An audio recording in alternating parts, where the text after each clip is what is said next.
002, anak pungut. Alena kaget setengah mati ketika mendengar perkataan Lastri. Ia bahkan berharap kalau hal itu adalah sebuah mimpi. Ibu bohong, kan? Jangan seperti ini. Bu, aku tidak menyukainya, kata Alena. Jika ibu mengatakan hal ini karena kesal dengan keputusanku yang menolak lamaran Pak Benny, tolong hentikan semua ini sekarang juga. Dari awal kamu memanglah bukan anak kandung kami. Hanya Naisa dan Andini saja yang adalah darah daging kami yang asli, ungkap Lastri. Sudah kami urus dari bayi sampai sebesar ini pun kamu sama sekali tidak mau membalas budi. Dasar gadis tidak tahu diuntung. Apa kamu tidak tahu betapa muaknya aku saat mengurusmu dan dibuat malu olehmu akhir-akhir ini? Seharusnya kamu tahu diri, dasar gadis pembawa sial.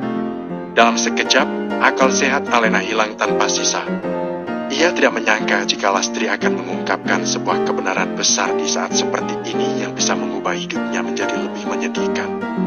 Fakta tentang dirinya yang adalah anak pungut adalah sesuatu yang baru dan tidak bisa dipercaya begitu saja. Namun melihat respons Iwan yang diam saja, membuat Alena sadar bahwa ucapan Lastri memang benar. Walaupun begitu, Alena sangat bingung pada saat dirinya merasakan secercah kelegaan di dalam hatinya. Kenapa? Ya? Alena, sebaiknya kamu masuk ke kamarmu dulu. Ayah ingin bicara dengan ibumu, kata Iwan. Apapun yang dikatakan oleh ibumu barusan, tolong jangan dipikirkan, ya. Jangan dipikirkan. Alena menatap ayahnya itu dengan tangisan yang pecah. Mana mungkin aku tidak memikirkan hal itu, ayah? Alena, masuk ke kamarmu sekarang, perintah Iwan dengan nada bicara yang lebih keras. Buru-buru Alena menyeka air matanya dan berbalik masuk ke dalam kamarnya. Samar-samar Iwan dan Lastri bisa mendengar isak tangis dari Alena dari dalam kamarnya itu. Tapi tangisan itu tidak membuat mereka sampai harus menghampiri Alena dan menenangkan gadis malang itu.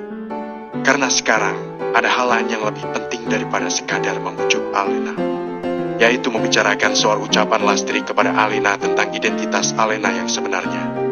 Kamu terlalu ceroboh, Lastri, ucap Iwan dengan nada bicara yang rendah. Ia takut apabila anak-anaknya menguping. Bisa-bisanya kamu membicarakan hal itu kepada Alena. Aku sudah muak mengurusnya, Mas.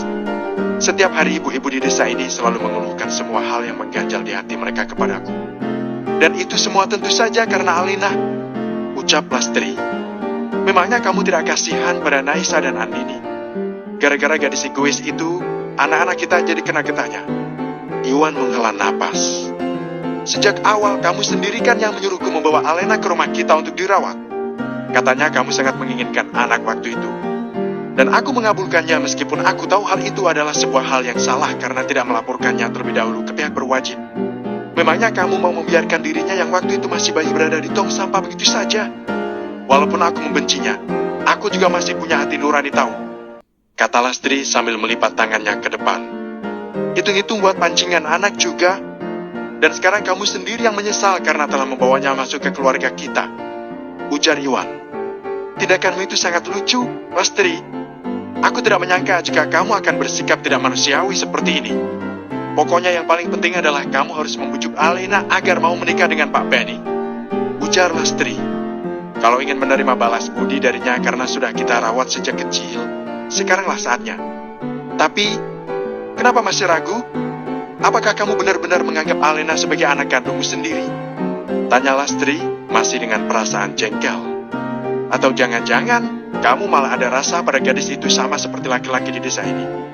Iwan langsung melotot kaget dan berdiri dari tempat duduknya. Sudah gila kamu?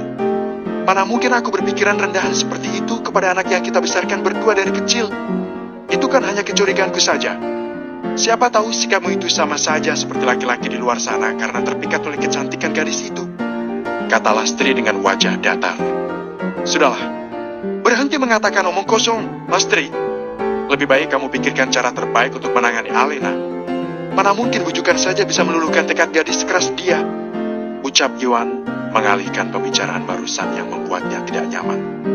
Apa yang sudah aku lakukan sekarang adalah cara paling terbaik untuk kita. Aku tahu sikap Alena seperti apa. Dia pasti akan merasa bersalah karena berpikir bahwa kita telah bersusah payah membesarkan dirinya dari kecil hingga sebesar ini. Dan yang paling penting, dia juga pasti berpikir bahwa dia seharusnya membalas budi pada kita atas kebaikan kita pada hidupnya. Jelas Lastri. Benar juga. Alena adalah anak yang baik. Dia pasti akan berpikir seperti itu dan akhirnya menerima Pak Benny sebagai suaminya, ucap Yuan. Tapi, apa memang benar ini adalah yang terbaik? Rasanya agak sayang kalau Alena harus menjadi istri Pak Benny. Alah, yang penting kan uangnya. Memangnya kamu tidak suka kalau kita jadi kaya mendadak lantaran Pak Benny? Sudahlah, kamu ikuti saja perkataanku, cerocos Lastri. Mau tak mau, Yuan pun mengangguk. Siapa yang menyangka jika sebenarnya Yuan adalah tipe suami yang takut istri? Meskipun kelihatannya ia seperti suami yang bisa mengayomi keluarga, nyatanya tidak seperti itu. Jika Lastri berkata tidak, itu artinya Yuan juga harus ikut berkata tidak. Dan begitu pula sebaliknya, persis seperti apa yang dipikirkan oleh Alena. Pasti Yuan ayahnya itu akan satu suara dengan Lastri ibunya. Usai menumpahkan rasa sakitnya di dalam kamar dengan tangisan, Alena akhirnya mulai memikirkan cara agar dirinya bisa keluar dari masalah yang sedang ia alami saat ini. Jika Alena menyerah pada takdir yang ada di depannya, ia pasti akan sangat merasa bersalah pada dirinya sendiri. Maka dari itu, ia harus melawan takdir tersebut agar tidak ada penyesalan yang ia rasakan nantinya. Aku sudah menduga hal ini sejak awal, ucap Alena dalam hati. Semenjak Naisa dan Andini lahir, aku bisa merasakan perbedaan pola asuh yang dilakukan oleh ayah dan ibuku. Siapa yang menyangka jika dugaanku benar, dan aku memanglah seorang anak pungut? Alena memekik dalam hati. Tapi, jika bukan karena mereka, aku mungkin saja tidak akan bertahan hidup. Dan jika sudah begini, aku pasti akan disuruh untuk membalas budi karena mereka sudah mengurusku sampai detik ini, batin Alena. Namun, jika balas budi yang mereka inginkan adalah menikah dengan Pak Benny agar ekonomi keluarga ini bisa menjadi lebih baik, aku pasti akan menolaknya. Karena, aku yakin ada banyak sekali cara lain yang bisa aku lakukan untuk membalas budi pada mereka. Tuk, tuk, karena ketukan di jendela kayunya barusan, Alena langsung menoleh ke asal suara. Ia nyatanya sangat tahu siapa yang mengetuk jendela barusan. Makanya dengan cepat ia membuka jendela kamarnya tersebut dan membiarkan seseorang masuk ke dalam kamarnya sebelum ia menutup kembali jendela tersebut. Orang yang baru masuk tadi langsung membuka tudung jaket berwarna hitamnya dan menatap Alena. Ia adalah seorang gadis yang usianya sama dengan Alena. Namanya adalah Lia. "Kenapa kamu kesini?" tanya Alena sambil berbisik-bisik. Ia sudah mengunci rapat-rapat jendela dan pintu kamarnya agar tidak ada seorang pun yang bisa masuk. "Aku tidak sengaja mendengar suara ayah dan ibumu yang bertengkar dari dalam rumah. Makanya aku kesini untuk mengecek kondisimu," bisik Lea yang sudah duduk di tikar tipis di bawah kakinya.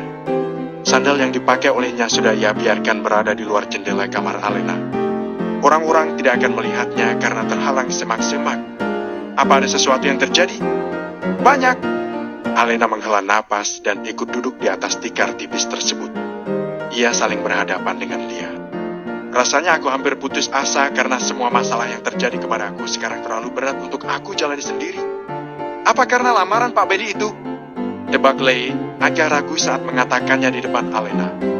Alena mengangguk cepat. "Ternyata itu bukan gosip belaka." Lei melotot kaget. "Kamu tahu tidak, ibu-ibu di desa kita sedang heboh membicarakan hal itu." "Memangnya apa sih yang tidak heboh kalau hal itu menyangkut tentang aku? Apalagi kalau Bukades yang memimpin gosipnya," ucap Alena dengan wajah menahan amarah. "Intinya, sekarang aku tidak mau menerima lamaran tersebut. Kalau kamu bersikap seperti ini, itu berarti orang tuamu tetap memaksa kamu untuk menerimanya, kan? Kamu memang selalu cepat tanggap, Lia," puji Alena. "Kita kan sudah berteman sejak kecil. Sekarang pun kita berada di tempat kerja yang sama. Mana mungkin aku tidak mengenal kamu dan keluargamu dengan baik, Alena." Lia tersenyum getir. "Jadi, kalau kamu menolak lamaran Pak Benny, apa rencana kamu ke depannya?" Alena menggeleng. "Aku belum tahu harus melakukan apa, Lia. Karena aku juga mendapatkan sebuah fakta yang selama disembunyikan oleh ayah dan ibuku." "Kalau aku boleh tahu, fakta apa yang kamu maksud?" tanya Lia. "Ternyata aku bukan anak kandung mereka, Lia," jawab Alena, lirih.